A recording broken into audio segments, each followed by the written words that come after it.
Este video es gracias a Jovita Velázquez. Muchas gracias por tu apoyo. Para ti, ¿qué es el terror?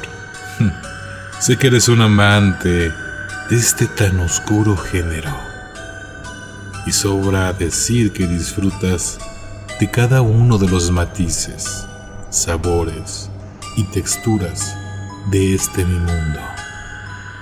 Acompáñame y prepárate, porque la función va a comenzar. Soy Chloe, el Arlequín, y hoy te presento La llamada de Cthulhu de Lovecraft.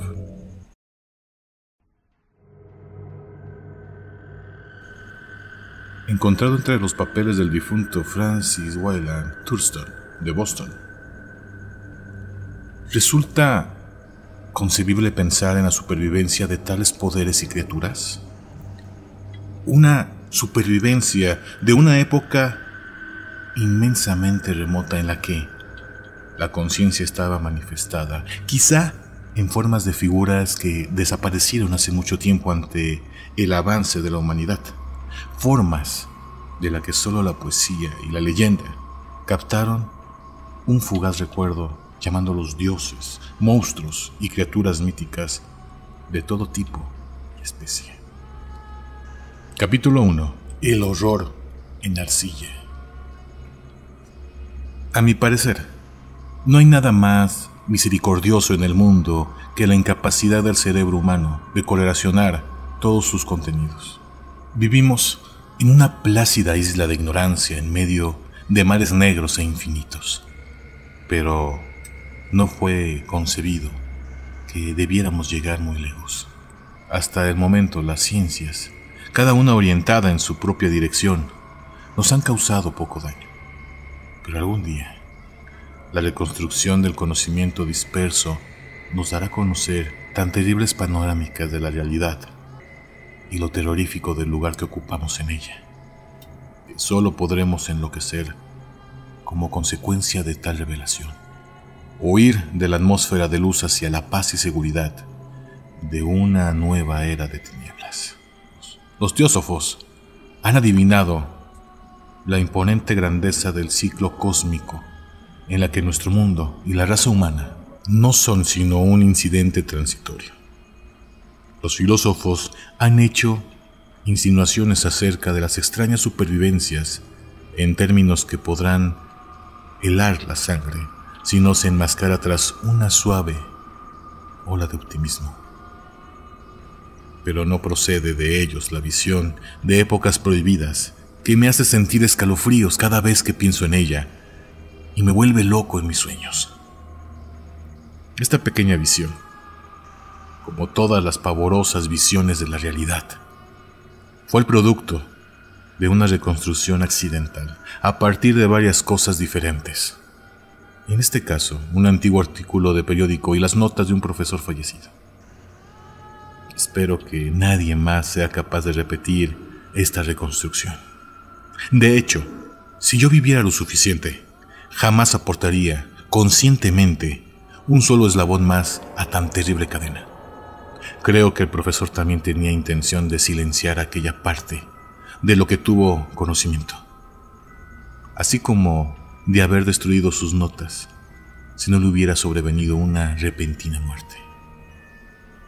Mi conocimiento del asunto se remonta al invierno de 1926 y 1927, momento en el que tuvo lugar la muerte de mi tío abuelo George Gamel Angel, profesor emérito de filosofía semítica en la Universidad de Browns en Providence, Rhode Island.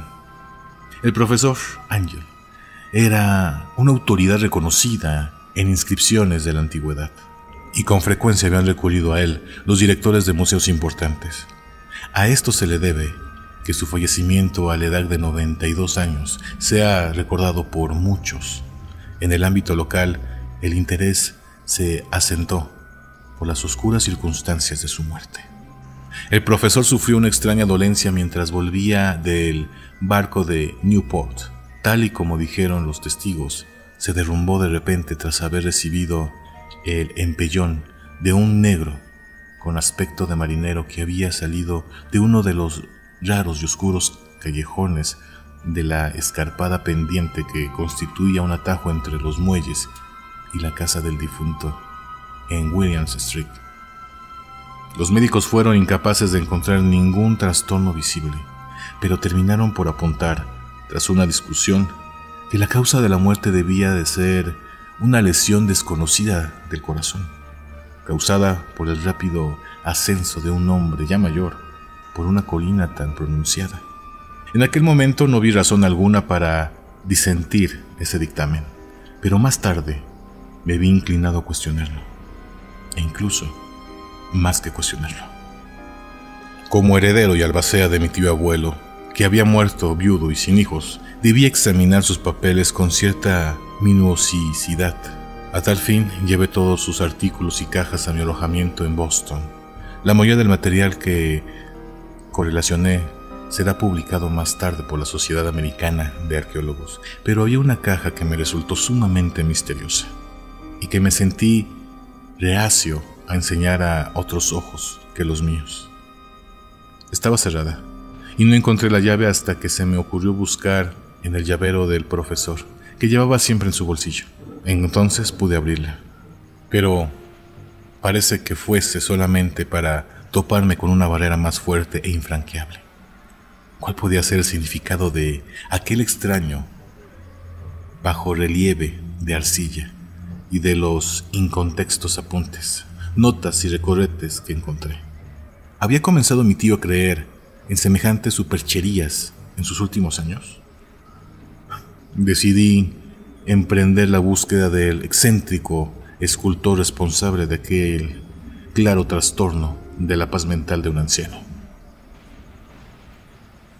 El bajorrelieve era una tosca pieza rectangular de algo más de 2 centímetros de grosor, con una superficie de unos 13 por 15, de origen evidentemente moderno. Por el contrario, su diseño distaba mucho del resultado moderno en lo que se refiere al tema y a lo sugerido por las obras, ya que, aunque los caprichos del cubismo y el futurismo son muchos y descabellados, no suelen servir para reproducir la enigmática regularidad que se esconde tras la escritura prehistórica. Y ciertamente el grueso de aquellos diseños parecía ser algún tipo de escritura.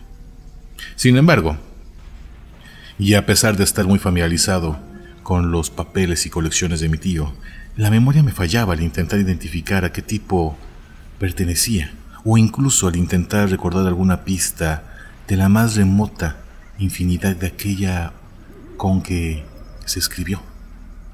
Sobre esos presuntos jeroglíficos se encontraba una figura con evidente propósito pictórico, aunque su ejecución impresionista impedía hacer una idea clara de la naturaleza. Parecía tratarse de algún tipo de monstruo, un símbolo que lo representase, o una forma que solo una imaginación enfermiza podría llegar a concebir. No estaría traicionando al espíritu de aquella cosa si digo que mi imaginación, algo calenturienta de por sí, creía percibir en ella de forma simultánea la figura de un pulpo, un dragón y una caricatura de ser humano. Una cabeza viscosa y cubierta de tentáculos destacaba sobre un cuerpo grotesco y escamoso con unas alas rudimentarias. Pero era el perfil general de toda ella lo que resultaba más espantoso. Detrás de la figura quedaba insinuado un ciclopeo trastorno arquitectónico. Los escritos que acompañaban a aquella rareza, dejando a un lado un montón de recortes de prensa, habían sido escritos hace poco de la mano del profesor Ángel, y no había pretensión literaria alguna en su estilo. Lo que parecía ser el documento principal se titulaba Culto de Cthulhu, en caracteres trazados concienzudamente para evitar una lectura equivocada de una palabra tan inaudita. El manuscrito estaba dividido en 2 secciones, estando titulada la primera, en 1925, Los sueños y trabajos sobre los sueños, de H.A. Wilcon, y la segunda, Narración del inspector John R. Lerien, Notas sobre los mismos y sobre el relato del profesor Whip. El resto de los papeles manuscritos eran notas breves, algunas de ellas acerca de extraños sueños de personas diversas y otras menciones de libros y revistas teosóficas, particularmente el Atlantis y el continente perdido de Lemurian, de W. Scott Elliot. El resto eran comentarios acerca de longevas sociedades secretas y cultos secretos, con referencias a varios pasajes de fuentes mitológicas y antropológicas, como puede ser la rama del oro de Fraser y la brujería en la Europa occidental, de la señora Murray. Los recortes aludían a extrañas enfermedades mentales y a una ola de locura o demencia colectiva que tuvo lugar en la primavera de 1925. La primera mitad del manuscrito principal daba cuenta de un suceso bastante peculiar. Parece ser que el 1 de marzo de 1925, un hombre moreno y delgado de aspecto neúrico y excitado se presentó en casa del profesor Angel llevando el singular bajorrelieve, todavía húmedo y fresco. En su tarjeta de visita aparecía el nombre de Henry Anton Wilcox, y mi tío lo reconoció como el Benjamin, de una excelente familia que le resultaba conocida. En los últimos tiempos el joven Wilcox había estado estudiando escultura en la escuela de diseño de Rhode Island y viviendo solo en el edificio de Further Delight, cercano a dicha institución. Wilcox era un joven precoz, de genio reconocido, pero de una gran excentricidad. Y ya desde la niñez había estimulado a gente con las extrañas historias y sueños que tenía por costumbre relatar. Decía de sí mismo que era el psíquicamente hiperscindible, pero la gente formal de aquella antigua ciudad comercial le tomaba simplemente por un tipo rarito. Al no mezclarse demasiado con sus compañeros de estudio, se apartó gradualmente de la vida social, y en aquel momento solo se relacionaba con un grupo de estetas de otras ciudades e incluso el Club de Arte de Providence, en su celo conservacionista, lo dejó por imposible. Con motivo de la visita, según se leía en el manuscrito del profesor, el escultor pidió bruscamente la ayuda de mi tío para que, dados sus conocimientos arqueológicos, identificara los jeroglíficos del bajorrelieve. Habló de una manera tan distraída y afectada, y que indicaba tal presunción que anulaba cualquier simpatía que pudiera sentir por él. Mi tío le contestó con cierta brusquedad, ya que la notable frescura de la tablilla implicaba parentesco con cualquier cosa excepto con la arqueología. La réplica del joven Wilcox, que impresionó a mi tío hasta el punto de recordarla y anotarla al pie de la conversación, y que tal y como he podido comprobar más tarde resulta muy propio de él. Lo que dijo fue: claro que es nueva. La hice la pasada noche en un sueño que tuve sobre extrañas ciudades. Y los sueños son más antiguos que el ensoñador Tiro, la contemplada Esfinge o la misma Babilonia cercada de sus jardines. Fue entonces cuando comenzó su incontexto relato, que de repente avivó un recuerdo aletargado de mi tío y se ganó su fervoroso interés. La noche anterior había tenido lugar un leve terremoto, el de mayor intensidad de los últimos años en Nueva Inglaterra, y la imaginación del joven Wilcox había resultado fuertemente afectada. Al irse a dormir tuvo este sueño sin percatarse sobre ciclópeas ciudades de titánicos sillares de piedra y monolitos que alcanzaban el cielo, chorreando todo el conjunto legamo de un color verde y anunciando un horror latente.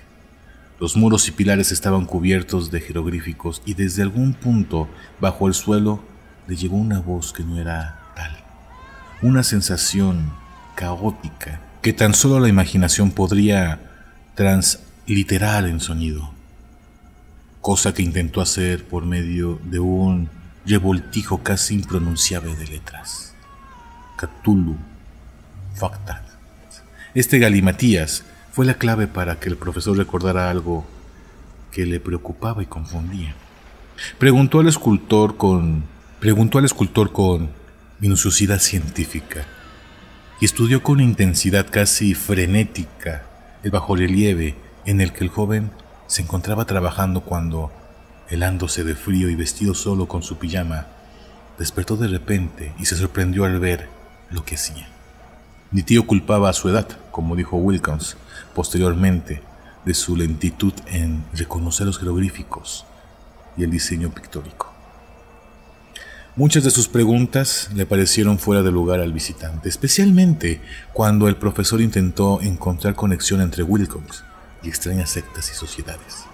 Wilcox no pudo entender las repetidas promesas de silencio que le fueron ofrecidas a cambio de admitir su pertenencia a una extendida organización religiosa de caracteres paganos o místicos. Cuando el profesor se convenció de que Wilcox ignoraba la existencia de cualquier tipo de culto o de saber arcano, no dudó en asediar a su visitante solicitándole futuros informes acerca de sus sueños. Esto dio su fruto de una forma continuada, ya que tras la primera entrevista el manuscrito hace constar las visitas diarias del joven, en las que relataba sorprendentes fragmentos de imágenes oníricas cuyo principal contenido era siempre alguna terrible panorámica de carácter ciclópeo y de piedras oscuras y chorreantes a las que acompañaba una voz o inteligencia subterránea que de forma monótona profería enigmáticos impactos sensoriales imposibles de transmitir, salvo en una galimatías. Los dos sonidos repetidos con frecuencia mencionados en la carta eran Cthulhu y Ar-Lient. El 23 de marzo, según apuntaba el manuscrito, Wilkins no apareció. Las pesquisas en su alojamiento revelaron que había sido asaltado por una especie inusual de fiebre y que había sido llevado a casa de su familia en Waterman Street. Wilcox había estado gritando durante la noche, despertando a varios de los otros artistas que vivían en la residencia, y desde entonces solo había manifestado estados alternativos de inconsciencia y delirio. Mi tío se apresuró a telefonear a la familia, y desde ese momento en adelante prestó una gran atención al caso, llamando a menudo a la consulta del doctor Tobiel en Tyler Street, al enterarse de que era el médico de Wilkins. Al parecer, la febril mente del joven se explayaba sobre cosas extrañas, y a ratos el doctor se estremecía al oír hablar de ellas. Tales visiones no se limitaban a la repetición constante de cosas soñadas con anterioridad, sino que aludían locamente a una gigantesca cosa de kilómetros de altura que caminaba o se movía pesadamente. En ningún momento llegó a describir por completo a aquel ser, pero alguna palabra frenética y ocasional, repetidas por el doctor Tobiel, convencieron al profesor de que debería ser idéntico a la monstruosidad sin nombre que había tratado de representar en aquella figura esculpida en sus sueños. El doctor añadió que cualquier referencia a este objeto suponía, sin excepción, el preludio del hundimiento del joven en un estado letárgico. Extrañamente, su temperatura no estaba muy por encima de lo normal, pero su condición, por lo demás, indicaba la presencia de una auténtica fiebre y no de un trastorno mental. Alrededor de las 3 de la tarde del 2 de abril, todo rastro de la enfermedad de Wilkins desapareció de repente. Este se sentó sobre la cama, asombrado de encontrarse en casa de sus padres y completamente ignorando de los acontecimientos en sus sueños o realidad desde la noche del 22 de marzo. Tras darse de alta médica, Wilkins tardó solo 3 días en volver a su alojamiento, pero en adelante dejó de interesar al profesor Angel. Todo rastro de sueños extraños se habían desvanecido al llegar a su recuperación, y mi tío dejó de tomar notas de sus visiones oníricas tras una semana de explicaciones irrelevantes y sin sentido acerca de sueños corrientes. Aquí termina la primera parte del manuscrito, pero algunas referencias a ciertas notas dispersas me dieron mucho en lo que pensar, hasta el punto de que solo he agregado escepticismo que caracterizaba mi filosofía por aquel entonces era capaz de explicar mi continuación desconfiada por el artista. Las notas en cuestión eran las que describían los sueños de varias personas a lo largo del mismo periodo en el que el joven Wilcox había experimentado sus extrañas visiones. Parece ser que mi tío inició rápidamente un sistema increíblemente ramificado de investigación entre casi todos los amigos a los que podía preguntar, sin parecer impertinente acerca de sus sueños nocturnos, así como de las fechas de cualquier visión fuera de lo común que hubiese experimentado en tiempos recientes.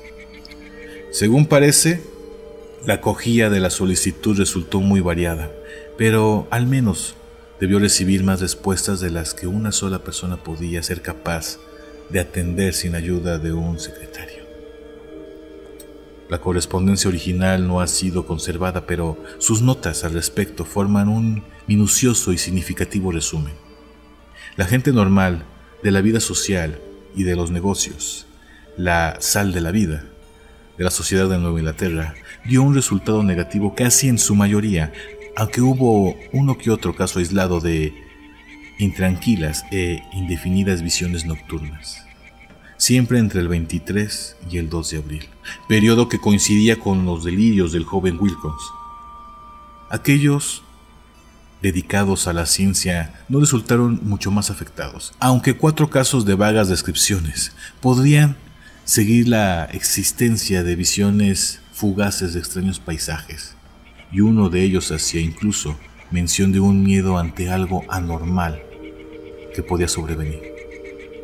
Fue de los artistas y poetas de quienes llegaron las respuestas pertinentes, y sé perfectamente que hubiese destacado el pánico entre ellos de tener posibilidad de comparar sus notas. A la vista de aquellos, y faltando a las cartas originales, llegué a sospechar que la recopilación había formulado preguntas tendenciosas o que había redactado lo correspondiente de formas que quedase corroboradas de forma latente estaba resuelto a confirmar. Esta es la razón por la que continué pensando que Wilcox, de alguna forma, al corriente de ciertos datos del pasado en posesión de mi tío, había estado aprovechándose del veterano científico.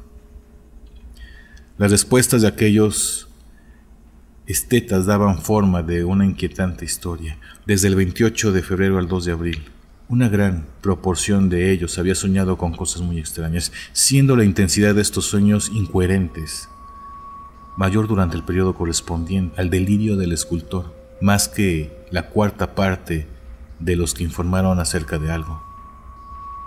Decían haber tenido visiones y escuchado sonidos no muy distintos a los que Wilcox había descrito. Alguno de los soñadores confesó haber sentido un miedo inmenso hacia una cosa gigantesca, inanombrable, visible casi al final. Uno de los casos descritos con más énfasis en las notas fue realmente lamentable.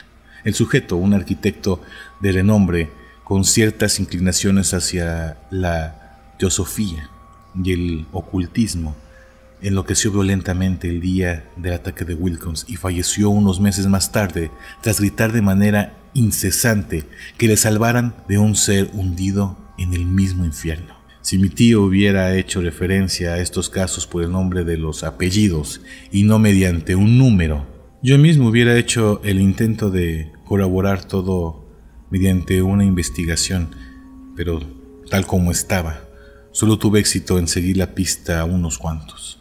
Sin embargo, estos confirmaron los registros en las notas.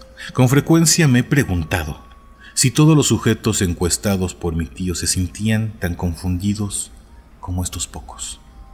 Es mejor que jamás reciba explicación alguna al respecto. Los recortes de prensa, como ya he dado a entender, aluden a casos de pánico, manía y excentricidad que tuvieron lugar durante el periodo en cuestión. Sin duda, el profesor Angel debió contratar los servicios de una agencia de recortes de prensa, ya que la cantidad de extractos era enorme, y estos procedían de fuentes muy diversas repartidas por todo el globo. Uno trataba acerca de un suicidio nocturno en Londres, donde una persona que dormía sola había saltado por una ventana tras proferir un grito espantoso. Había otro que consistía de una inconexa carta dirigida al director de un periódico sudamericano, en la que un fanático deducía un catastrófico futuro a partir de ciertas visiones que había tenido. Un comunicador procedente de California describía a una colonia de teósofos vistiéndose de toga blanca con preparativos de algún glorioso cumplimiento que jamás tuvo lugar, mientras que las noticias llegaban desde la India hablando con cautela acerca de serios disturbios causados por nativos hacia finales de marzo. Los ritos organizados del vudú se multiplicaron en Haití, y de los puestos avanzados africanos llegaban información acerca de rumores y malos augurios. Las autoridades americanas en Filipinas se encontraron con la agitación de varias tribus por esas fechas. Y en Nueva York, la policía era acosada por multitudes de tez acentuada en la noche del 22 al 23 de marzo. En la zona occidental de Irlanda también abundaban los descabellados rumores y leyendas, y el pintor de temas fantásticos, Ardios Bonus, colgaba su blasfemo paisaje onírico en el Salón de la Primavera de París de 1926. Fueron tan numerosas las alteraciones que tuvieron lugar en los manicomios que solamente un milagro hubiese sido capaz de evitar que la cofradía médica advirtiese los extraños paralelismos y sacase desconcertantes conclusiones de aquello. Un extraño montón de recortes que aún hoy no puedo concebir con qué insensible racionalismo fui capaz de desechar. Pero por aquel entonces ya estaba convencido de que el joven Wilcox conocía aquellas viejas cuestiones mencionadas por el profesor. La llamada a Cthulhu. Capítulo 2. El relato del inspector Legras. Aquellos viejos asuntos que había hecho que el sueño del escultor y su bajo relieve resultaran tan trascendentales para mi tío, constituía el tema principal de la segunda mitad de su largo manuscrito. Parece ser que el profesor Angel había visto ya en una ocasión, y estudiado sin obtener resultados, el diabólico perfil de aquella monstruosidad sin nombre representada sobre aquellos desconocidos jeroglíficos, y que también había escuchado las terribles sílabas que solo pueden ser transmitidas como algo parecido a Cthulhu. Aquella vinculación era tan horrible e inquietante que no resultaba nada extraño que el profesor acudiera al joven Wilcox con sus preguntas y solicitudes de información. Esta experiencia anterior tuvo lugar en 1908. Hacía 17 años cuando la Sociedad Americana de Arqueología celebraba su reunión anual en San Luis. El profesor Angel, como corresponde a alguien de su mérito y autoridad, había desempeñado un papel importante en las deliberaciones y fue uno de los primeros en ser abordado por los diversos profanos que, aprovechando la celebración, acudieron para hacer preguntas y plantear problemas en la confianza de que serían correctamente contestadas y resueltas. El cabecilla de aquellos profanos, que no tardó en ser el centro de atención de todos los congregados, era un hombre de mediana edad, de aspecto corriente, que había venido desde Nueva Orleans en busca de cierta información especial que le resultaba imposible obtener de ninguna de las fuentes locales. Su nombre era John Raymond Legras, inspector de policía de profesión. Trajo consigo el motivo de su visita, una grotesca, repulsiva y aparentemente antiquísima estatua de piedra cuyo origen era incapaz de determinar. No cabe pensar que el inspector Legras tuviera al menos interés por la arqueología, ya que, por el contrario, su deseo de ser ilustrado al respecto estaba inspirado por motivos puramente profesionales. La estatuilla, ídolo, fetiche o lo que quisiera que aquello fuera, había sido requisada hace unos meses en los bosques pantanosos del sur de Nueva Orleans, en los cursos de una redada contra los asistentes de una supuesta celebración vudú. Tan extraños y horribles eran los ritos practicados en la misma que la policía no pudo sino darse cuenta de que había dado con una oscura secta totalmente desconocida para ellos, e infinitamente más diabólica que el más siniestro de los círculos africanos de la religión vudú. Acerca de su origen no pudo descubrirse absolutamente nada, salvo por ciertas historias erráticas e increíbles que se lograron sacar por la fuerza de algunos de los detenidos. A estos últimos se le debe el ansia de la policía por encontrar cualquier dato acerca de la antigua tradición que pueda ayudarle a reconocer el horrible símbolo, para poder seguir las pistas del culto hasta su mismo origen. El inspector DeGrasse no estaba preparado para la excitación que suscitó su testimonio.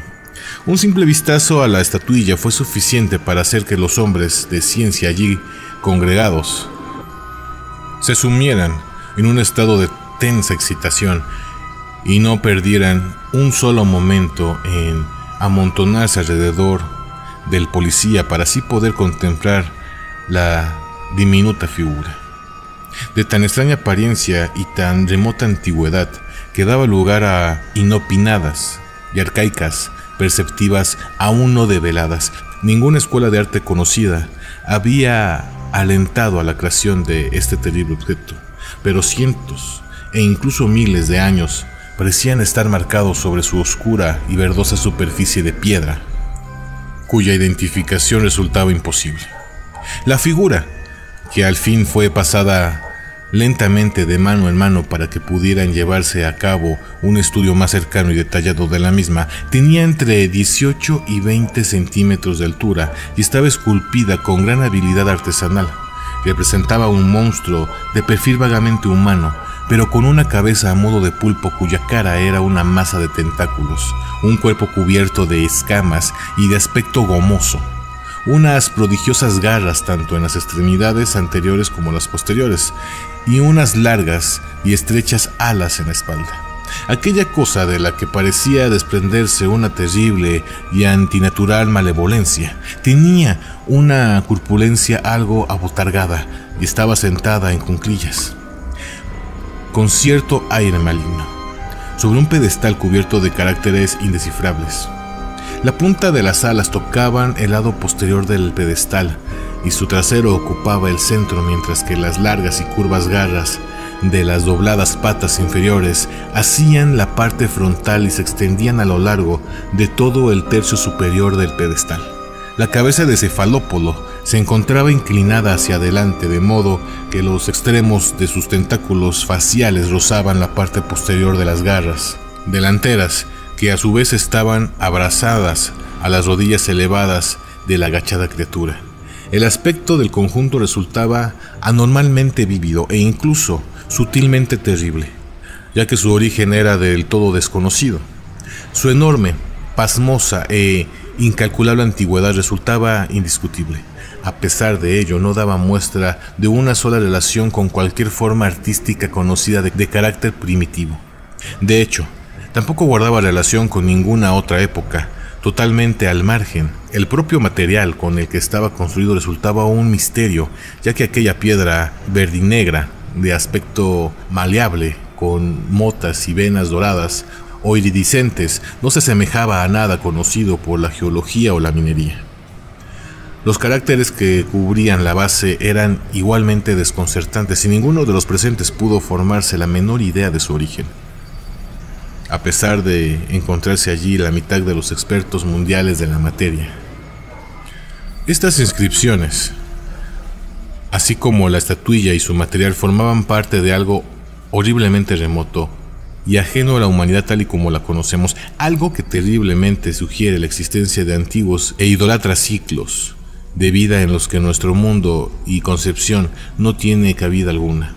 No obstante, después de que todos los congregados sacudieron sus cabezas, confesando su derrota ante el problema planteado por el inspector, hubo un hombre entre ellos allí reunido que creyó percibir una extraña familiaridad en la monstruosa figura y en la escritura, y que al momento contó con cierta timidez lo poco que sabía.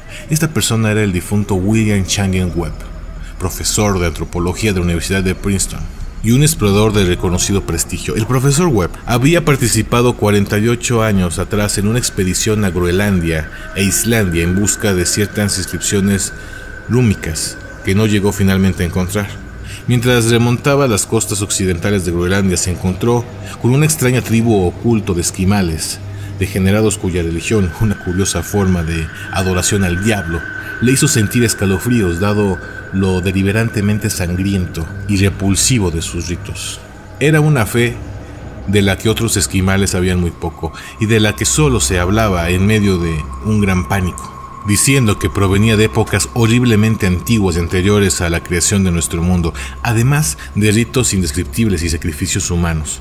También se practicaban otros extraños ritos de carácter hereditario, dirigidos a un anciano demonio supremo o Tortakun. El profesor Webb tomó una cuidadosa transcripción fonética de aquellos ritos de labios de un anciano, Angleclock, o hechicero sacerdote, expresando los sonidos lo mejor que pudo en caracteres latinos, pero en aquellos momentos el asunto de principal trascendencia no era otro que el fetiche que aquel culto adoraba, alrededor de la cual danzaban los sectarios cuando la aurora se alzaba por encima de los gélidos acantilados. Este era, afirmó el profesor, un tosco bajorrelieve de piedra que constaba de un horrible dibujo de ciertas inscripciones enigmáticas y, según le parecía, era una versión más tosca pero similar en todas las características esenciales a la inhumana esfinge que yacía en aquel momento frente a los reunidos. Estos datos, recibidos con incertidumbre y asombro por los presentes, probaron ser de especial interés para el inspector de Grasse, que comenzó de inmediato a acosar con preguntas al informante, ya que había copiado y tomado notas del ritual oral escuchado a los adoradores del culto de los pantanos que sus hombres detuvieron. Suplicó al profesor que recordase lo mejor que pudiera las sílabas que anotó en su convivencia con aquellos diabólicos esquimales. Lo que siguió entonces fue una exhaustiva comparación de detalles y un momento de pavor silencio cuando el detective y el científico llegaron a la conclusión de que prácticamente eran idénticos las frases de aquellos dos rituales diabólicos pertenecientes a mundos tan diferentes y distantes entre sí. Lo que cantaban a sus oídos gemelos, tanto los hechiceros esquimales como los sacerdotes de los pantanos de Luisiana, eran, en esencia, era algo muy parecido a esto.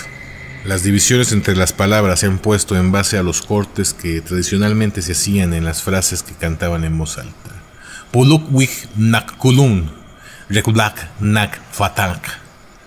Legracier tenía algo a su favor frente al profesor Webb, ya que en varias ocasiones sus prisioneros mestizos le habían repetido lo que los viejos oficiales les contaron del significado de esas palabras en versos. Se traducía por algo parecido a esto: en su morada, el difunto Kutun espera soñando.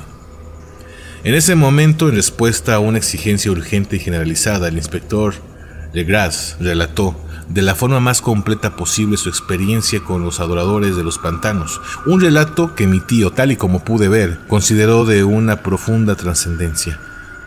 La historia participaba de los más locos sueños de mitómanos y teófolos y demostraba el asombroso grado de imaginación cósmica poseída por aquellos mestizos y parias, algo que era lo que menos se hubiese podido esperar de ellos.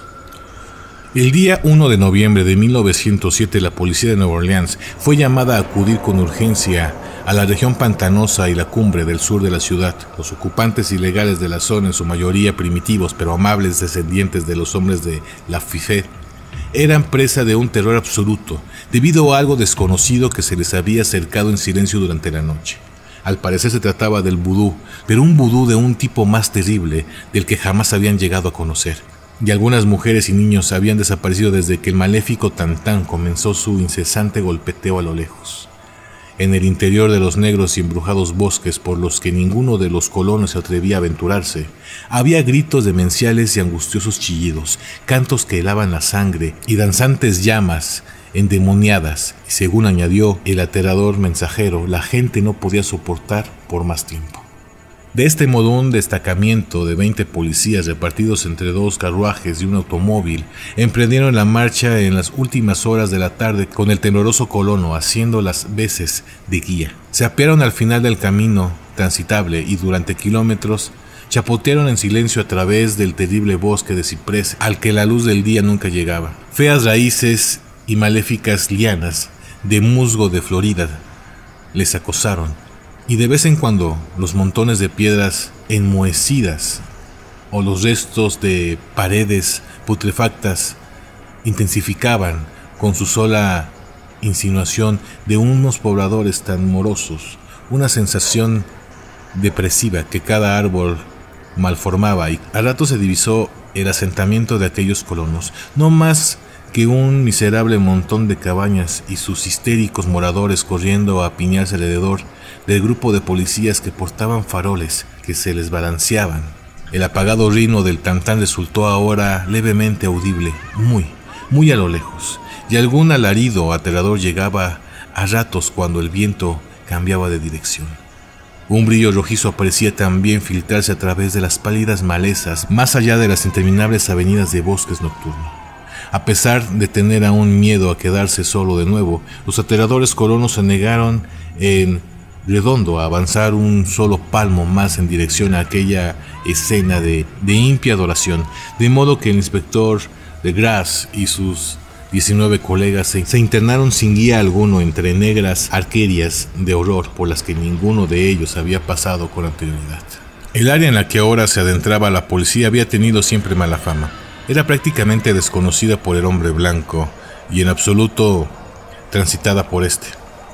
Había leyendas que apuntaban a un lago oculto jamás visto por los ojos mortales, en la que había un enorme y amorfo pólipo blanco de ojos luminiscentes, y los colonos cuchicheaban acerca de unos diablos con aspectos de murciélagos que salían volando de cavernas en el interior de la tierra para adorarlo a la medianoche.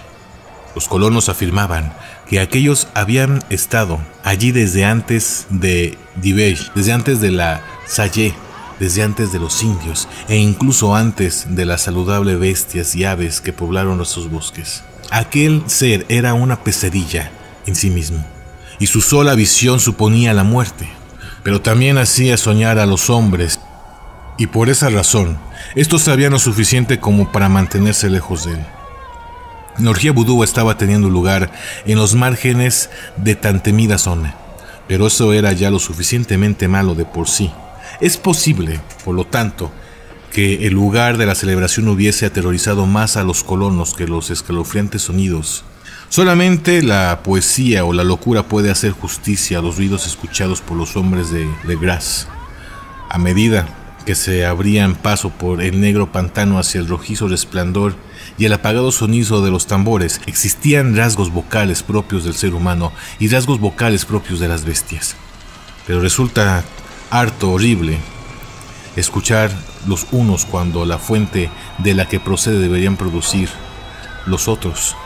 La furia animal y el libertinaje orgánico se azotaban el uno al otro hasta alcanzar costas demoníacas en medio de un éxtasis de aullidos y graznidos que desgarraban aquellos bosques nocturnos y reverberaban por toda su extensión como si se tratase de tormentas pestilentes surgidas de los abismos del infierno. De vez en cuando, aquel uluar sin orden y concierto se detenía, y de lo que parecía ser un coro bien orquestado surgían roncas voces entonando en sonsonete aquellas horribles frases o ritual. Puluk oknun kunun rikat wat nadafak. Entonces fue cuando los hombres, habiendo ya alcanzado un lugar donde la vegetación era menos frondosa, se toparon de repente con la visión del terrible espectáculo. 4 de ellos se tambalearon, uno se desvaneció, y los otros 2 profirieron un desquiciado grito que afortunadamente fue enmudecido por la furiosa cacofonía que procedía de aquella orgía. Legras echó agua de los pantanos en la cara del desmayado, y los otros se quedaron temblando allí de pie, casi hipnotizados por el horror. En un claro natural del pantano había un islote cubierto de hierbas de algo menos de media hectárea, sin árboles y relativamente seco. Allí saltaban y se retorcían una indescriptible horda de monstruosidad humana que nadie, salvo Sain o Angoras, hubiera sido capaz de retratar. Sin ropa alguna encima, aquellos engendros mestizos rugían, vociferaban y se contorsionaban en un torno a una gigantesca hoguera circular en cuyo centro visible a través de ocasionales aberturas de las cortinas de llamas se alcanzaba un imponente monolito de granito de unos 2,5 metros de altura, sobre el cual, de manera incongruente, daba su extraña pequeñez, destacaba la horrenda estatuilla. Formado en un amplio círculo de 10 caldazos dispuestos a intervalos regulares, como el monolito rodeado de llamas, en su centro colgaba boca abajo los cuerpos atrozmente mutilados de los indefensos colonos que habían desaparecido. Era dentro de aquel círculo donde el coro de adoradores saltaban y rugían, desplazándose de forma general de izquierda a derecha, en una interminable bacanal entre el círculo del cuerpo y el de llamas. Puede que fuese solamente la imaginación o puede que fueran los ecos del lugar los que indujeron a uno de los policías, un hispano un tanto exaltado, a figurarse que había oído respuesta antifonales de ritual procedientes de algún lugar lejano y sin luz en lo más profundo de aquellos bosques de ancestrales leyendas y horrores. Más tarde tuve ocasión de encontrarme de nuevo con este hombre, Joseph de Galvez, se llama, que demostró ser molestamente imaginativo. Llegó hasta el punto de inusitar la existencia de un batir de alas apenas perceptible y de haber vislumbrado unos ojos brillantes y una gigantesca masa blanca más allá de los árboles lejanos, pero creo que lo que sucedía realmente es que había escuchado demasiadas supersticiones locales. La horrible pausa que se tomaron los hombres de la García tras presenciar semejante aberración fue relativamente breve. El deber era lo importante, y aunque debía haber más de una centenar de mestizos celebrando en aquella multitud, los policías confiaron en sus armas de fuego y se lanzaron resueltos hacia una nauseabunda batalla. Durante unos 5 minutos, el caos y el estruendo resultante fueron más allá de toda descripción. Se libró una auténtica batalla campal y se abrió fuego, si bien muchos de los ilódatras se dieron a la fuga, pero al final el inspector Legras pudo contar hasta 47 detenidos de hosco semblante, a los que obligó a vestirse a toda prisa y formar entre 2 filas de policías. 5 de los adoradores yacían muertos y otros 2 más habían resultado heridos de gravedad. Fueron acarreados por sus compañeros sobre improvisadas camillas. Por supuesto, la esfinge que yacía sobre el monolito fue cuidadosamente retirada y transportada por el propio Legras. Tras un viaje de extrema tensión y agotamiento, los detenidos fueron interrogados en la jefatura de policía, resultando ser todos hombres de muy baja extracción social, de sangre mestiza y enajenados mentales. La mayoría eran marinos, unos cuantos negros y mulatos, casi todos de las Indias occidentales o portugueses de barba, de las islas portuguesas del Cabo Verde. Aportaban una nota de colorido vudú al heterogéneo culto, pero bastante antes de que se hubiera realizado muchos interrogatorios, ya se habla puesto de manifiesto que en todo aquello había algo mucho más profundo y antiguo que el simple fetiche negro. Degradados e ignorantes como eran, aquellas criaturas se aferraban con sorprendente firmeza a la idea central de su repugnante fe. Tal y como dijeron, adoraban a los primigenios, que existían desde mucho antes de los hombres y que vinieron a este joven mundo desde los cielos. Los primigenios abandonaron la superficie del planeta, desapareciendo en el interior de la tierra o bajo las aguas del mar, pues sus cuerpos sin vida les contaron en sueños sus secretos a los primeros hombres que formaron un culto que jamás desapareció. Este era tal culto, y los prisioneros afirmaban que siempre habrá existido y que continuará haciéndolo, oculto en lejanas tierras baldías y lugares lúgubres a lo largo y el ancho del mundo, hasta el momento en el que el sumo sacerdote Kutum se alce desde su lóbrega casa en la invulnerable ciudad de Rajal, bajo las aguas, y volviese a poner la tierra bajo su dominio. Algún día les convocaría a todos. Cuando las estrellas estuvieran en posición, el culto secreto esperaría por siempre hasta que esto sucediera y poder liberarlo.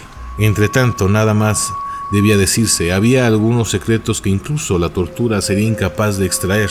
La humanidad no era la única vida consciente del planeta, ya que de las tinieblas salían figuras para visitar a los pocos feligreses. No se trataba de primigenios, a los que ningún hombre había visto jamás. El ídolo esculpido era una representación de Gran Cthulhu, pero nadie sabía decir si los demás primogenios eran o no parecidos a él. Nadie era capaz de leer las antiguas inscripciones, pero los semejantes eran transmitidos de viva voz. El cántico ritual no era el ya mencionado secreto, ya que este último nunca era pronunciado en voz alta, sino susurrado.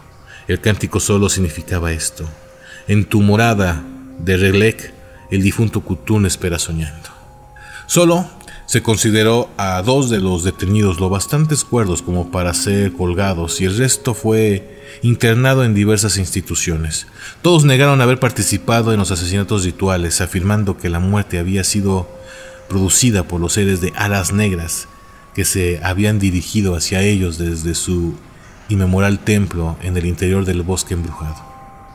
No pudo obtenerse ninguna información coherente acerca de esos misteriosos aliados. Casi todo lo que la policía pudo averiguar provino principalmente de un anciano mestizo llamado Castro, que decía haber viajado a extraños puertos y haber hablado con los líderes inmortales del culto de las montañas de China.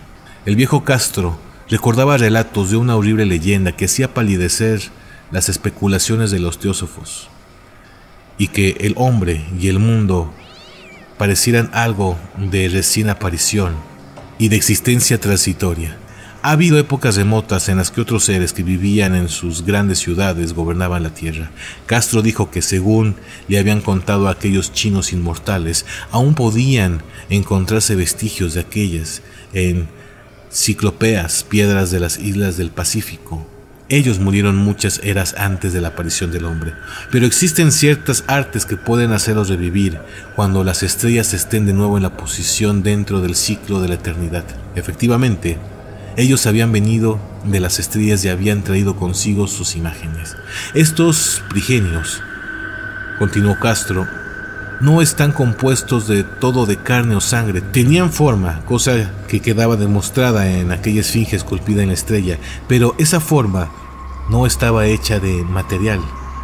Siempre que las estrellas estuvieran en posición podían saltar de un mundo a otro a través de los cielos.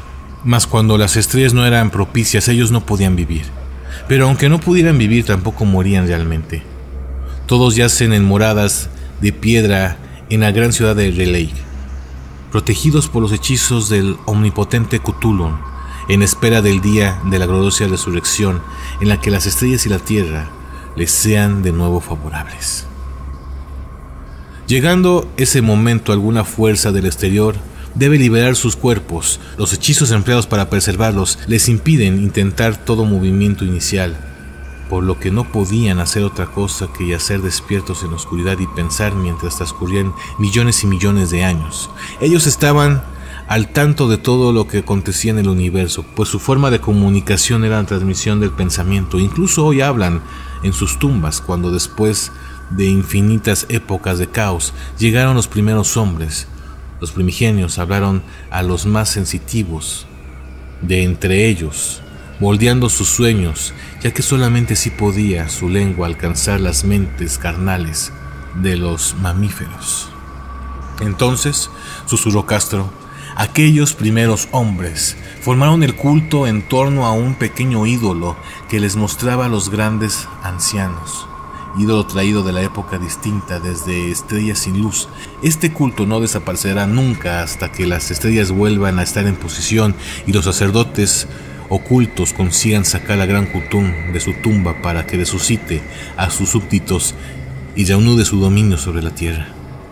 Esos tiempos serán fácilmente reconocibles, porque entonces la humanidad se habrá vuelto como los primigenios, libres, salvajes, más allá del bien y del mal, dejando a un lado la ley y la moral. Y todos los hombres gritarán y matarán y gozarán. Entonces los primigenios liberados les enseñarán nuevas formas de gritar y de matar, de solazarse y disfrutar, y la tierra entera arderá en un holocausto de éxtasis y liberación. Mientras tanto, el culto, mediante los ritos apropiados, debe mantenerse viva la memoria de aquellas antiguas costumbres y escenificar la profecía de su regreso. En tiempos remotos, hombres elegidos habían hablado en sueños con los primigenios sepultados, pero un día algo sucedió. La gran ciudad pétrea de Relec, con sus tumbas y monolitos, se hundió bajo las aguas, y las aguas profundas, llenas de misterio primigenio que ni los pensamientos pueden atravesar, habían cortado aquella comunicación espectral. Pero el recuerdo nunca moriría, y los sumos sacerdotes afirmaban que la ciudad se alzaba de nuevo cuando las estrellas estén en posición. Entonces saldrá de la tierra los negros espíritus que en ella habitan, enmohecidos y temblorosos, cargados de rumores siniestros obtenidos en cavernas situadas bajo el mismo fondo del mar. Pero el viejo Castro prefería no hablar demasiado acerca de ellos. Se cayó de repente y no hubo persuasión o sutileza alguna capaz de sacar una sola palabra más al respecto. Curiosamente, tampoco quiso hablar acerca del tamaño de los primigenios. El culto dijo que, según pensaba, su núcleo yacía en medio de las arenas interminables del desierto de Arabia, donde Irem, la ciudad de los pilares. Ningún libro había siquiera insinuado la existencia de este, aunque los chinos impercederos afirmaron que el Necronomicon del árabe loco Abul Arahaz contenía ciertos dobles significativos que los iniciados podían interpretar a su antojo, especialmente el tan discutido pareado, que no es tan muerto lo que puede yacer eternamente, y con los egos extraños aún la muerte puede morir. Legracier, profundamente impresionado y no menos perplejo, había intentado informar en vano acerca de las afiliaciones históricas del culto. Aparentemente Castro había dicho la verdad cuando afirmó que este era completamente secreto. Las autoridades de la Universidad de Tulane no pudieron arrojar luz alguna acerca de la estatuilla o la secta.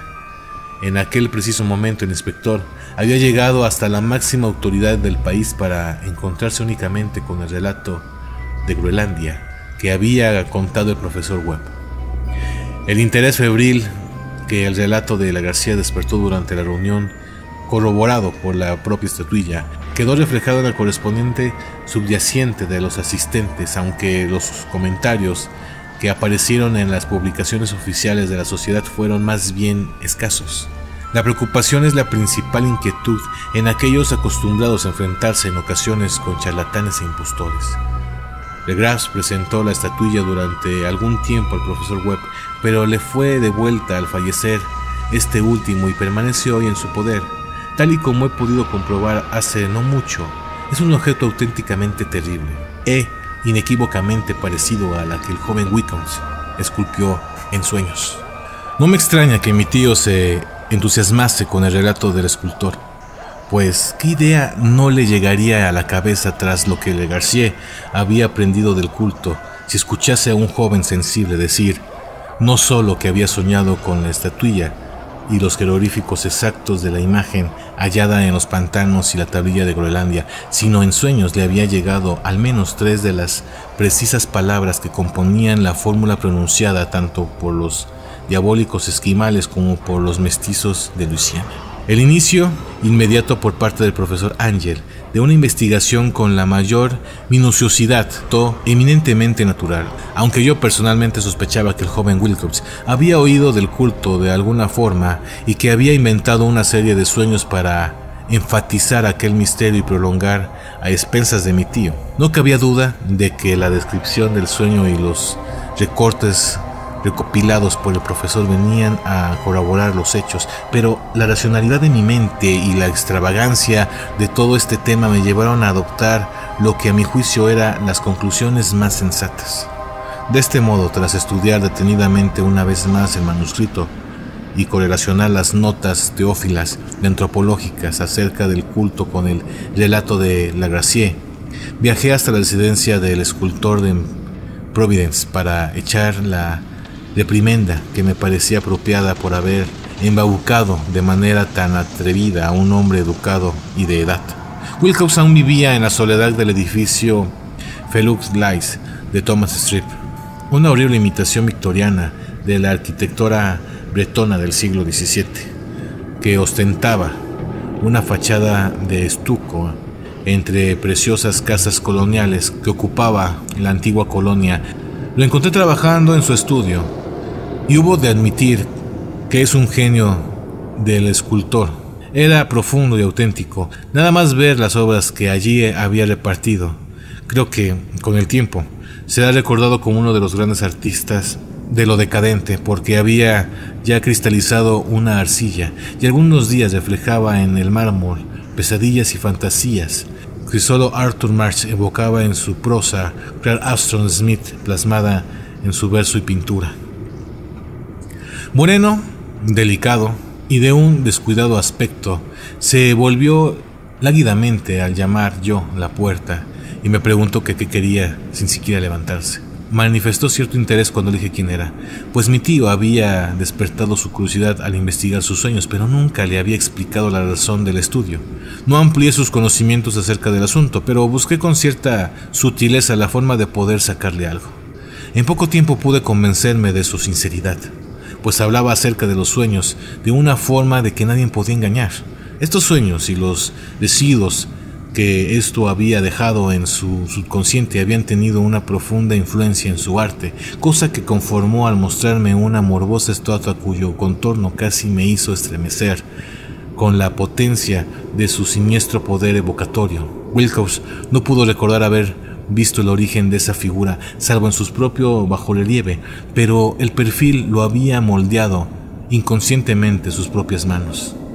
Se trataba sin duda de la gigantesca figura sobre la que desvarió en sus delirios. También quedó claro, sin mediar mucho tiempo, que realmente no sabía nada del culto secreto, salvo por lo que se hubiese dejado caer en sus charlas con mi tío. Una vez más, me esforcé en imaginar cómo habría podido llegar a experimentar tan extrañas sensaciones. Hablaba de sus sueños de una extraña y poética forma, haciendo ver con terrible intensidad la húmeda ciudad ciclópeda de piedra verdosa y cubierta de fango cuya geometría, comentó curiosamente, era completamente errónea, y consiguiendo que pudiese escuchar con pavorosa expectación la incesante y casi mental llamada de las profundidades, Kutun Fatak, Kutun Fatak. Estas palabras formaban parte de aquel terrible ritual que había de la vigilia onírica del difunto Kutun, bajo su bóveda Peatre en Relay, y me sentí profundamente estremecido a pesar de mis creencias racionales. Estoy seguro de que Wilcox había oído hablar del culto de alguna manera, pero lo había olvidado en medio de un montón de sus no menos extrañas lecturas e imaginaciones. Más tarde, en virtud de su predisposición e impresionantismo, había hallado una expresión subconsciente de aquello en sus propios sueños, en el bajorrelieve y en la terrible estatua que tenía entonces entre mis manos. El engaño al que había sometido a mi tío era, por lo tanto, uno inconsciente e involuntario. El joven tenía un carácter algo amanerado y antipático a la vez, por el que no podía sentir simpatía, pero me vi obligado a reconocer tanto su genio como su honestidad. Me despedí de él amistosamente, deseándole todo el éxito que su genio prometía. El asunto de la secta aún continuaba fascinándome hasta el punto de imaginarme que alcanzaría la fama personal por mis investigaciones acerca del origen y contextos. Visité a Legrand en Nueva Orleans y charlé tanto con él como con otras personas acerca de aquella vieja redada. Vi la terrorífica esfinge e incluso hice preguntas a aquellos prisioneros mestizos que aún seguían con vida. Por desgracia, el viejo Castro llevaba muerto varios años, aunque no se trataba más que de una confirmación detallada de lo que mi tío había escrito en sus notas. Lo que entonces estaba, comprobé personalmente de manera tan gráfica, consiguió estimularme de nuevo, ya que estaba seguro de andar tras la pista de una religión auténtica, antiquísima y absolutamente secreta, cuyo descubrimiento habría de mí un antropólogo de renombre. Mi actitud, como me gustaría que continuara siendo, aún era por aquel entonces una de absoluto materialismo, de modo que descarté, con una perseverancia inexplicable, las coincidencias existentes entre las notas relativas a sueños y los extraños recortes recopilados por el profesor Año. Algo que empecé a sospechar, y que me temo ahora sea ciencia cierta, es que la muerte de mi tío distó mucho de ser natural. Se derrumbó en un angosto y empinado callejón que ascendía desde unos viejos muelles infestados de mestizos extranjeros, tras un descuidado empellón propiciado por un marino negro. Y no me sorprendería enterarme en algún momento de la existencia de ciertos métodos secretos de asesinato tan antiguos como los ritos y creencias esotéricas. Legracier y sus hombres no han sufrido daño alguno, pero en Noruega ha muerto cierto marinero que fue testigo de cosas extraordinarias. ¿Habrá llegado las pesquisas de mi tío a oídos siniestros tras obtener la información de aquel joven escultor. Creo que el profesor Ángel murió porque sabía demasiado. Que yo desaparezca de igual manera está aún por ver, porque ahora yo sé mucho. La llamada de Cthulhu, parte 3. La locura que llegó del mar.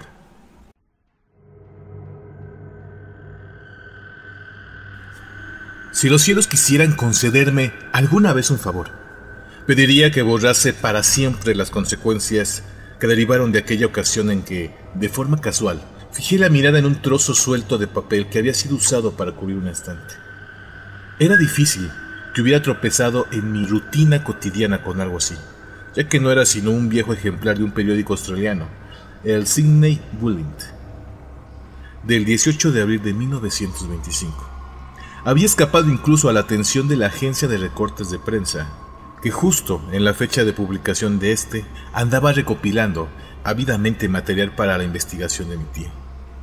Hacía tiempo que había abandonado mis pesquisas acerca de lo que el profesor Ángel llamaba el culto de Cthulhu, y me encontraba visitando a un amigo que tenía en Preston, Nueva Jersey, hombre culto que ostenta el cargo de conservador del museo local, además de ser un minerólogo de renombre. Un día, examinando las muestras de reserva torpemente almacenadas en un estante de la habitación de almacenes del museo, mi atención fue captada por una extraña fotografía que aparecía en un viejo periódico desplegado bajo las piedras. Tal y como he dicho, era el Sydney Bulletin, pues mi amigo conocía a gente en todas partes, y la foto en cuestión era un grabado en sepia de una horrible imagen de piedra idéntica a la que Le Gracier había encontrado en el pantano. Leí el artículo en detalle tras quitar impacientemente de encima de las hojas las preciosas piedras que cubrían, pero quedé algo decepcionado al ver que su extensión era algo reducida. Sin embargo, lo que sugería era algo de trascendental importancia para la búsqueda que había mantenido y que comenzaba por aquel entonces a languidecer. El artículo, que arranqué cuidadosamente, decía lo siguiente: misterioso barco abandonado hallado en alta mar. Llegada a remolque del Virgin de un yate neozelandés armado y desaparecido, un superviviente y un muerto hallado a bordo. Desesperada lucha y muertes en alta mar. Marinero rescatado se negó a dar detalles sobre extraña experiencia. Encontrando en posesión de extraño ídolo. Prosiguen las investigaciones. Eso es el encabezado. La nota dice así: el carguero Vigilant de la naviera Morrison, procedente del Valparaíso, atracó esta mañana en el muelle de Darling Harbour, remolcado al desaparejo y averiado, si bien fuertemente armado, yate de vapor Alert de Duvein, Nueva Zelanda, que fue avistado el 12 de abril a 34 grados 21 minutos de altitud sur y a 52 grados 17 minutos de longitud oeste, llevando a bordo un superviviente y un muerto. Vigilant zarpó de Valparaíso el 25 de marzo y el 2 de abril se desvió de su rumbo considerablemente hacia el sur debido a la formación tormentosa y a las enormes olas. El 12 de abril fue avistado el barco a la deriva. Aunque en apariencia estaba desierto, al abordarlo fue hallado un único superviviente en unas condiciones cercanas al delirio, así como otro hombre que llevaba muerto claramente más de una semana. El superviviente estaba aferrado a un horrible ídolo de piedra de unos 30 centímetros de altura y de origen desconocido, acerca de cuya naturaleza las autoridades de la Universidad de Sydney, la Royal Society y el Museo de College Stream se muestran completamente desconcertadas. El superviviente dice haberla encontrado en el camarote del yate, en el interior de un pequeño relicario de ordinaria talla. Este hombre, tras recobrar el sentido, relató una extraña historia acerca de piratería y una sangrienta masacre.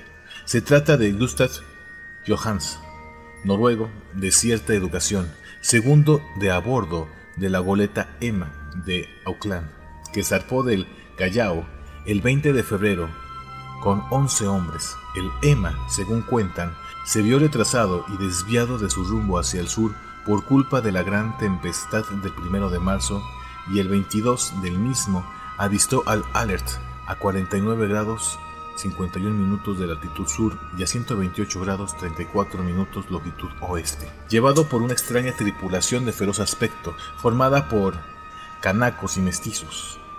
Al ordenarle de forma perentoria que diera media vuelta, el capitán Collins se negó, momento en el que la extraña tripulación comenzó a abrir fuego sobre la goleta, salvajemente y sin aviso previo.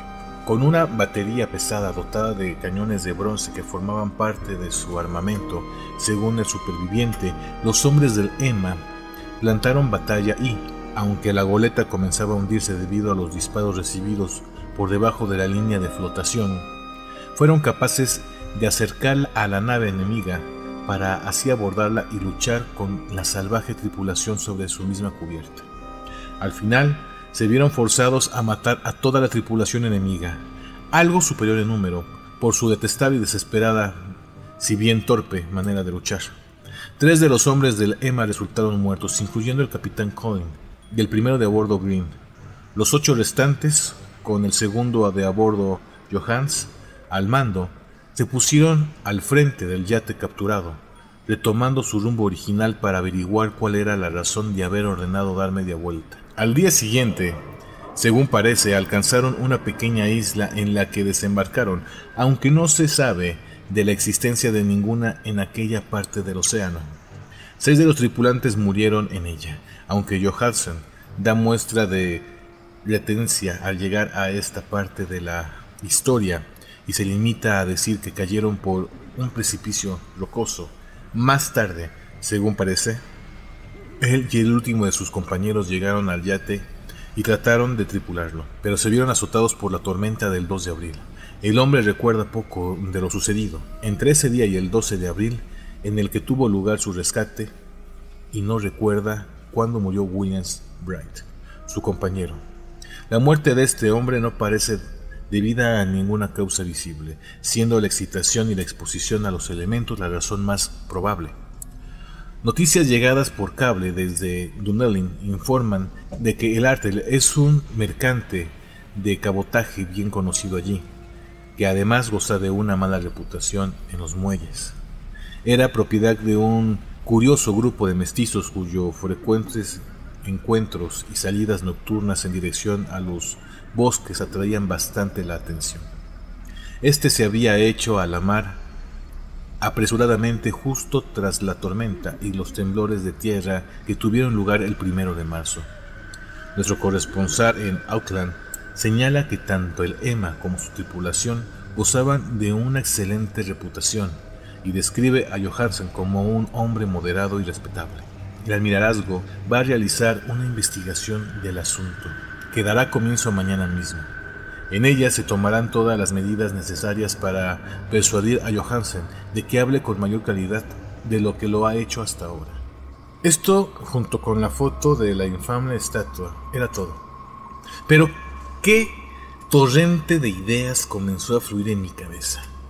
Aquí había un nuevo tesoro de datos en tomo al culto de Cthulhu y una clara evidencia de que éste tenía extraños intereses tanto en el mar como en la tierra.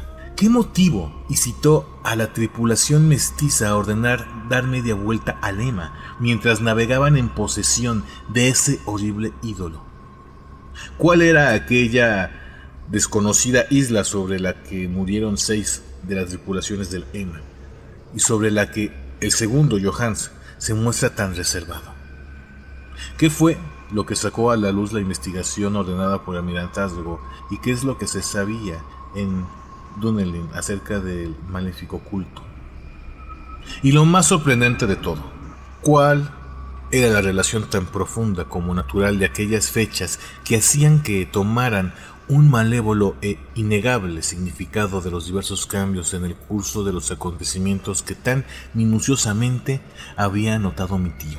El día, el 1 de marzo, es decir, nuestro 28 de febrero según la hora del meridiano de Greenwich, fue cuando tuvo lugar la tormenta y el terremoto.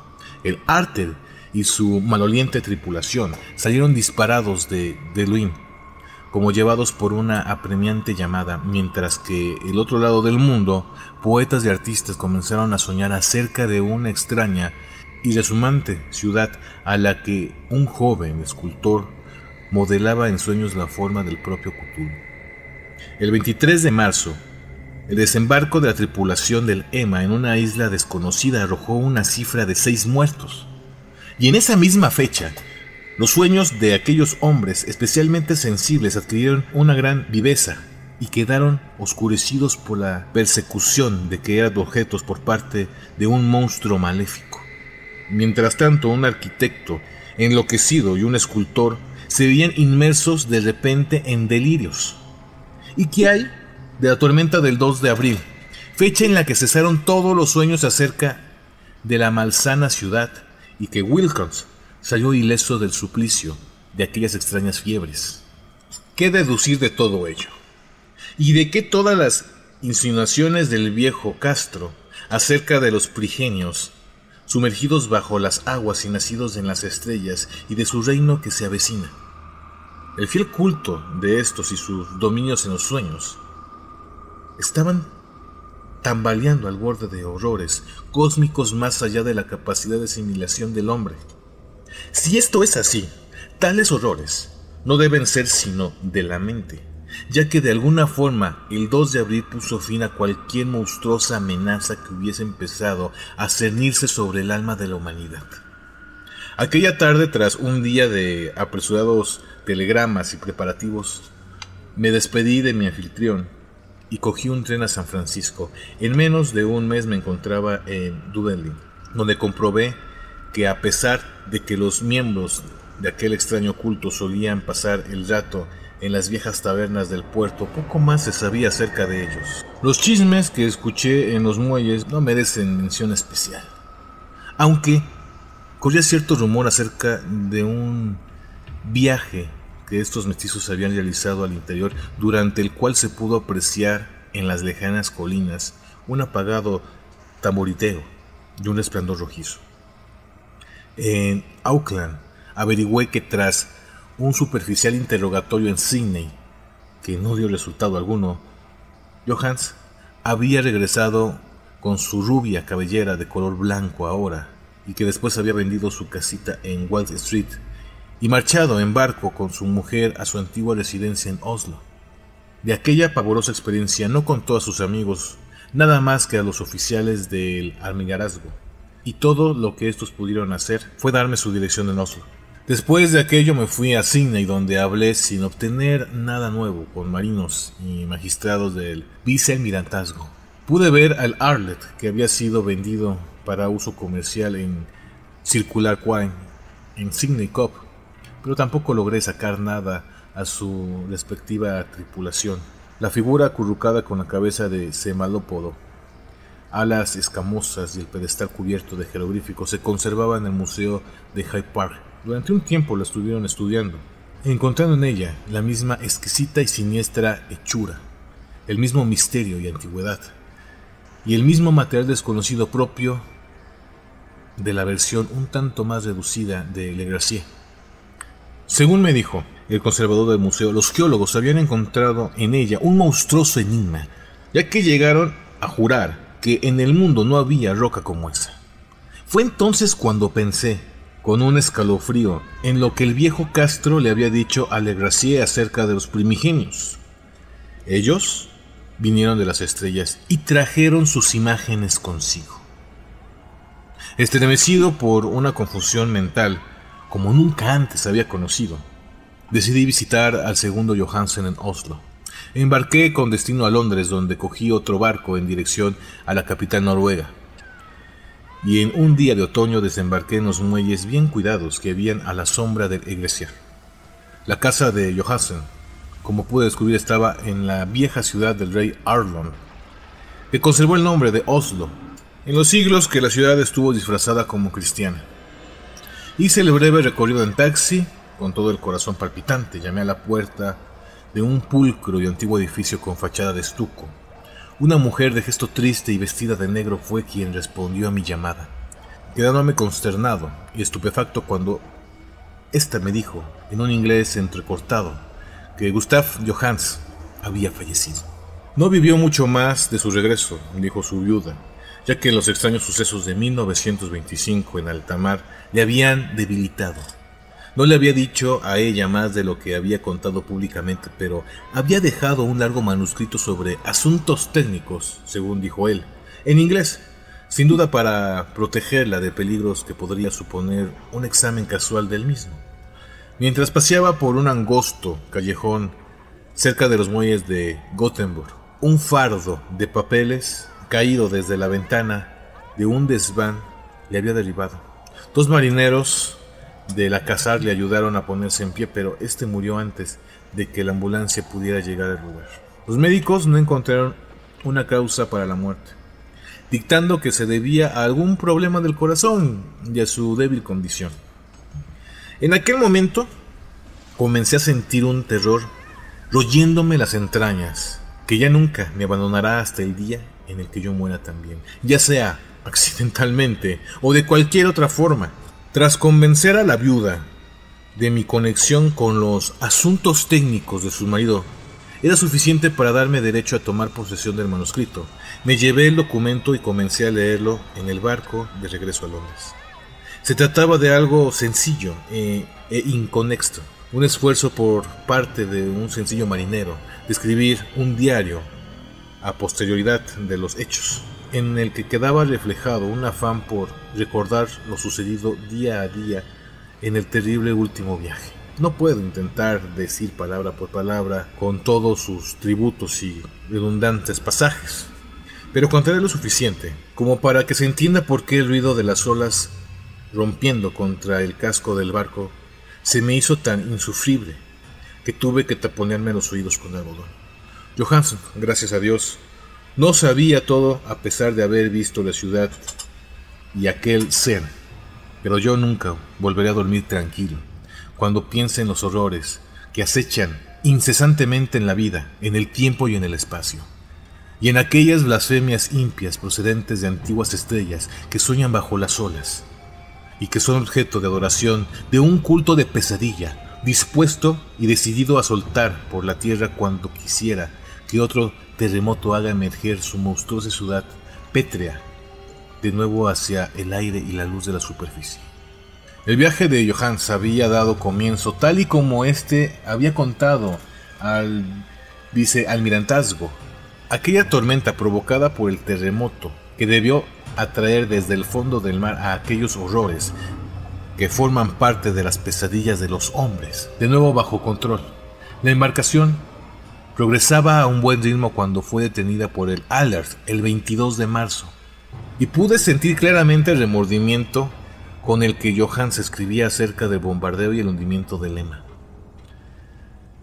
Al referirse a los morenos sectarios a bordo del Alert, lo hace dando clara muestra de horror. Había alguna cualidad especialmente abominable en aquellos hombres que casi hacía de su exterminio un deber.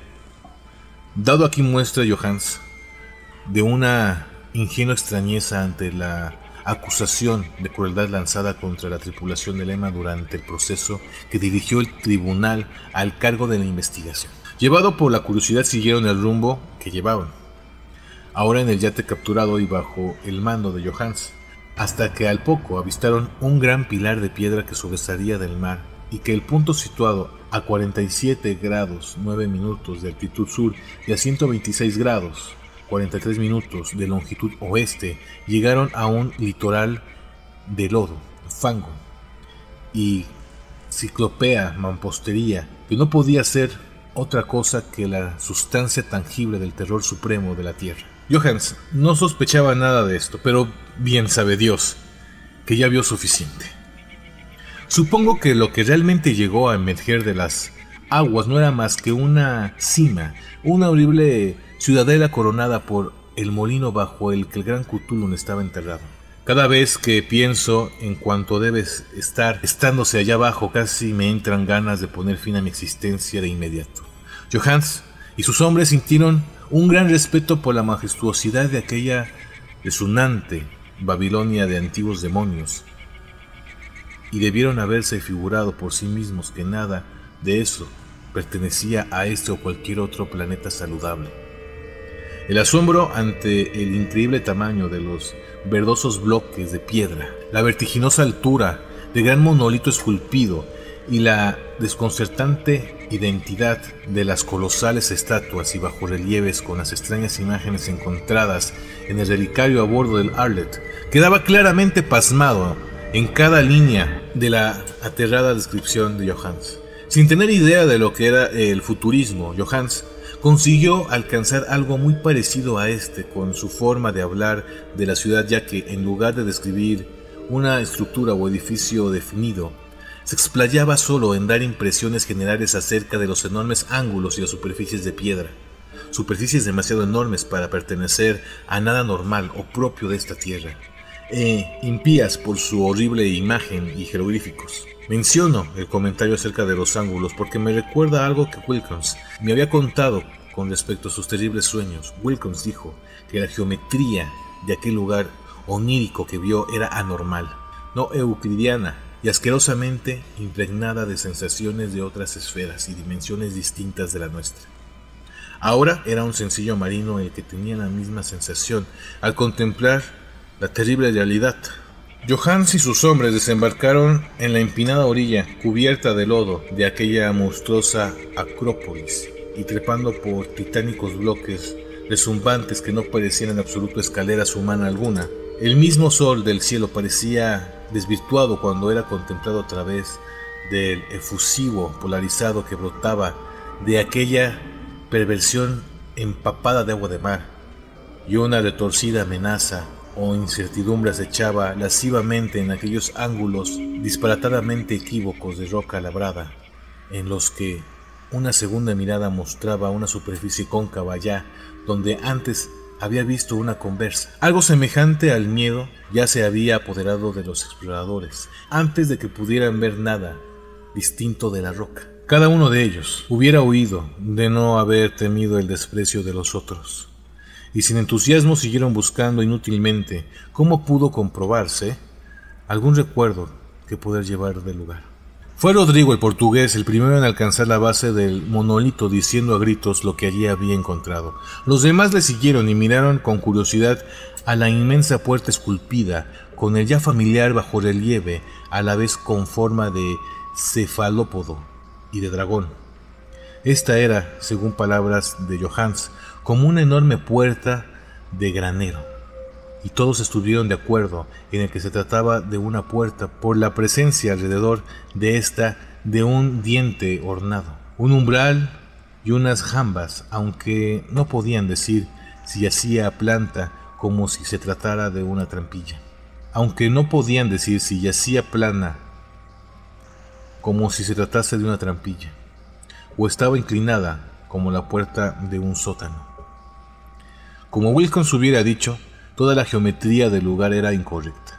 No se podía asegurar que el mar y la tierra estuvieran en posición horizontal, razón por la que la posición relativa de todo lo demás era fantásticamente variable. Brinden presionó sobre varios lugares de la piedra sin resultado alguno. Donovan tanteó delicadamente por los bordes, apretando sobre cada punto a medida que avanzaba.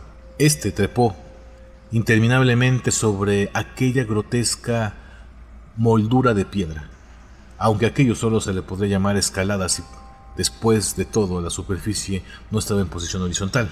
Entonces, suave y lentamente el panel de media hectárea comenzó a ceder hacia adentro en su parte superior y pudieron ver que se balanceaba. Donovan se deslizó o se propulsó de alguna forma hacia abajo a lo largo de la jamba, volviendo con sus compañeros, y todos quedaron contemplando el extraño retroceso de aquel portal monstruosamente labrado.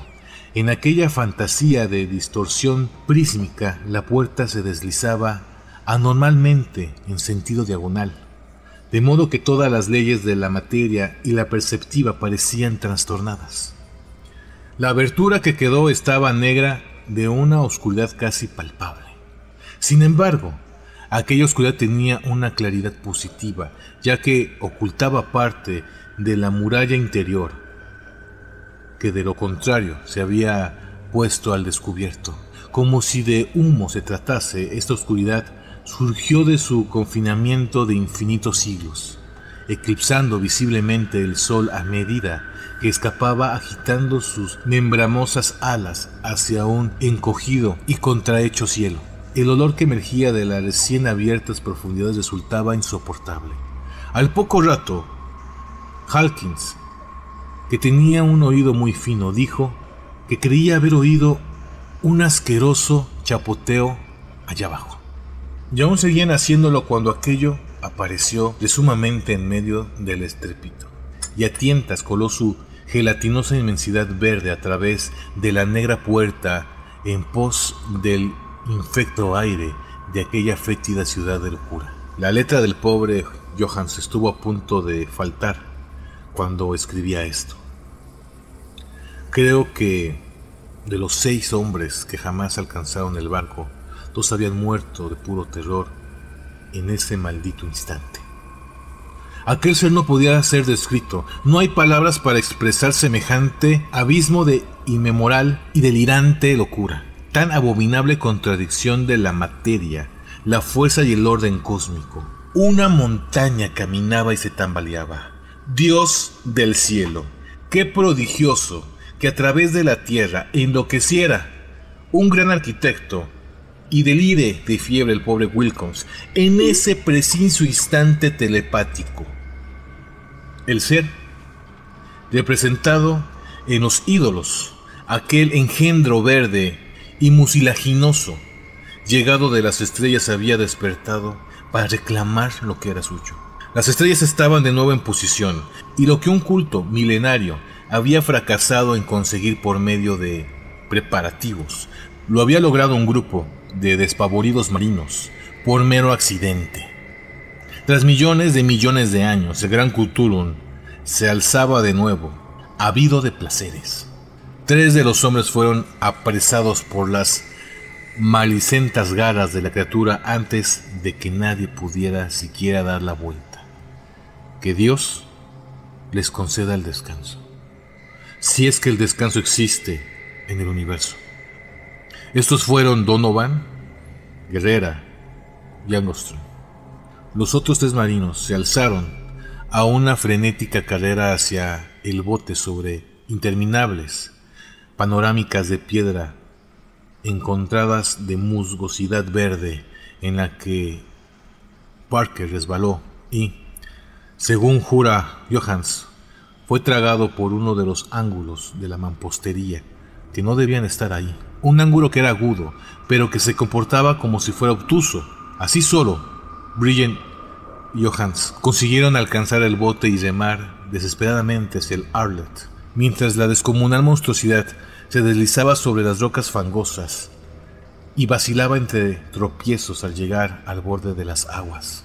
A pesar de no haber quedado nadie a bordo después del desembarco, aún seguía saliendo vapor del Arlet, y solo fueron unos momentos de febril prisa arriba y abajo del timón de los motores para volver a ponerlo en marcha. Lamentablemente, entre los retorcidos horrores de aquella indescriptible escena, el barco comenzó a remover las mortíferas aguas, al tiempo que la mampostería de aquella playa calavernaria, que no era de este mundo. El titánico ser procedente de las estrellas lanzaba espumarajos y atroces denuestos, cual Polífemo maldiciendo al barco en el que huía Odiseo. Fue entonces más atrevido que el cíclope épico, cuando el gran Cthulhu se deslizó hacia las aguas dejando un rastro de grasa y comenzó a perseguir el barco, levantando auténticas olas con sus brazadas de potencia cósmica. Brilliant volvió la vista y enloqueció, riendo de manera estridente, tal y como continuaría haciendo a intervalos hasta que la muerte fue a buscarle una noche al camarote mientras Johannes deambulaba en medio del delirio. Pero Johannes no se había rendido aún. Consciente de que el ser seguramente adelantaría al Arlet antes de que éste alcanzara la máxima velocidad, decidió hacer algo a la desesperada, y poniendo los motores a toda máquina, corrió disparado a la cubierta y giró bruscamente el timón. Se formó un fuerte remolino y una corriente de espuma en aquella fétida salmuera que hacía por agua, y mientras aumentaba a cada momento la presión del motor, el valeroso noruego enfiló el barco en dirección al ser gelatinoso que le perseguía y que se elevaba sobre la inmunda espuma de las aguas como si fuera la popa de un galeón demoníaco. La horrible cabeza de cefalópodo, de retorcidos tentáculos, estaba ya muy cerca del bauprés del robusto yate, pero Johans continuó enfilado de forma implacable hacia ella. Hubo un estallido como de una vejiga que explotase, una fangosa fetidez como cuando se raja un pez luna, el hedor de 1000 tumbas abiertas y un sonido que el cronista no pudo transcribir en papel. Durante un instante el barco se vio envuelto por una nube acre y cegadora, y después solo quedó un maléfico remolino a babor, en mitad de la cual, Dios nos proteja, la dispersa plasticidad del innombrable engendro de las estrellas recuperaba difusamente su odiosa forma original, a una distancia que creyó por momentos a medida que el Arler ganaba ímpetu, aumentando su velocidad. Así es como acabó todo. Tras aquel día, Johans no hizo más que obsesionarse con el ídolo y ocuparse de su sustento y el de aquel maníaco de risa enloquecida que tenía a su lado. No trató de navegar tras aquella audaz hazaña, pues semejante lesión le había quitado una parte de su alma y ánimo. Después llegó la tormenta del 2 de abril y con ella los turbios nubarrones en el que sumergió su conciencia. Sintió un remolino espectral a través de líquidos abismos de infinidad, de vertiginosos recorridos por universos giratorios sobre la cola de un cometa, y de histéricos saltos desde el fondo de los abismos de la luna, y de la luna de los fondos de los abismos. Todo ello animado por un histórico coro de retorcidos y jocosos dioses ancianos y de los burlones diablillos de color verde y con las alas de murciélago surgidos del tártaro. Tras aquel sueño vino el rescate, el Viljans, el tribunal del vicealmirantazgo, las calles de Dunelin y el largo viaje de regreso a su viejo hogar en la casa a las sombras de Egeber. No podía contar nada, o de lo contrario le tomarían por un loco. Escribía sobre aquello que sabía antes de que la muerte le alcanzara. Pero su mujer no debía enterarse de nada. La muerte sería un regalo de los cielos con tal de que le borrase sus recuerdos. Fue el documento que leí y que ahora he colocado en una caja de latón junto al bajorrelieve y los papeles del profesor Angel. Con estos irán también este testimonio mío, esta prueba de mi sano juicio, donde he reconstruido lo que espero que nadie vuelva jamás a reconstruir. He contemplado todo el horror que puede contener el universo. Y después de eso incluso el cielo primaveral y las flores estivales serán puro veneno para mí. Sin embargo, no creo que mi vida vaya a prolongarse mucho. Al igual que fue mi tío, al igual que fue el pobre de Johans, un día me iré yo. Sé demasiado y el culto aún sobrevive. Cthulhu continúa también con vida, supongo. De nuevo en aquel abismo de piedra, aquel que le había protegido desde que el sol era joven. Su maldita ciudad está de nuevo sumergida, ya que el Viljand pasó por esas aguas de nuevo tras la tormenta de abril, pero sus pastores en la tierra todavía rugen y saltan, y matan alrededor de monolitos rematados por ídolos en lugares solitarios. El gran Cthulhu, sin duda, debió quedarse atrapado por el hundimiento mientras estaba en el interior de su negro abismo, o de lo contrario el mundo estaría ahora gritando de miedo y furia. ¿Quién sabe lo que suceda al final? Lo que ha emergido puede hundirse, y lo que se ha hundido puede emerger de nuevo. La mayor de las blasfemias aguarda y sueña en las profundidades, y la decadencia se abre paso entre las tambaleantes ciudades de los hombres. El día llegará. No quiero, ni puedo pensarlo. Tan solo pido que si no sobrevivo a este manuscrito, mis albaceas antepongan la prudencia a la audacia y puedan asegurarse de que nadie más llegue a fijar su atención en él. Fin. Si es la primera vez que ves uno de estos videos, por favor suscríbete. Tengo muchísimos videos en este canal que van a ser geniales. Si ya estás suscrito, por favor verifica que la campana de notificación esté activada. Así YouTube te va a avisar cada que tengamos un video o cada que hagamos un directo. Y como siempre, si puedes y te nace, por favor, apóyame en Patreon. Tu apoyo es muy importante para que este canal siga en pie, porque sobrevive gracias a ustedes. Y esto ha sido todo por ahora. Soy Clau. Nos veremos en los sueños. Nos veremos en el próximo video.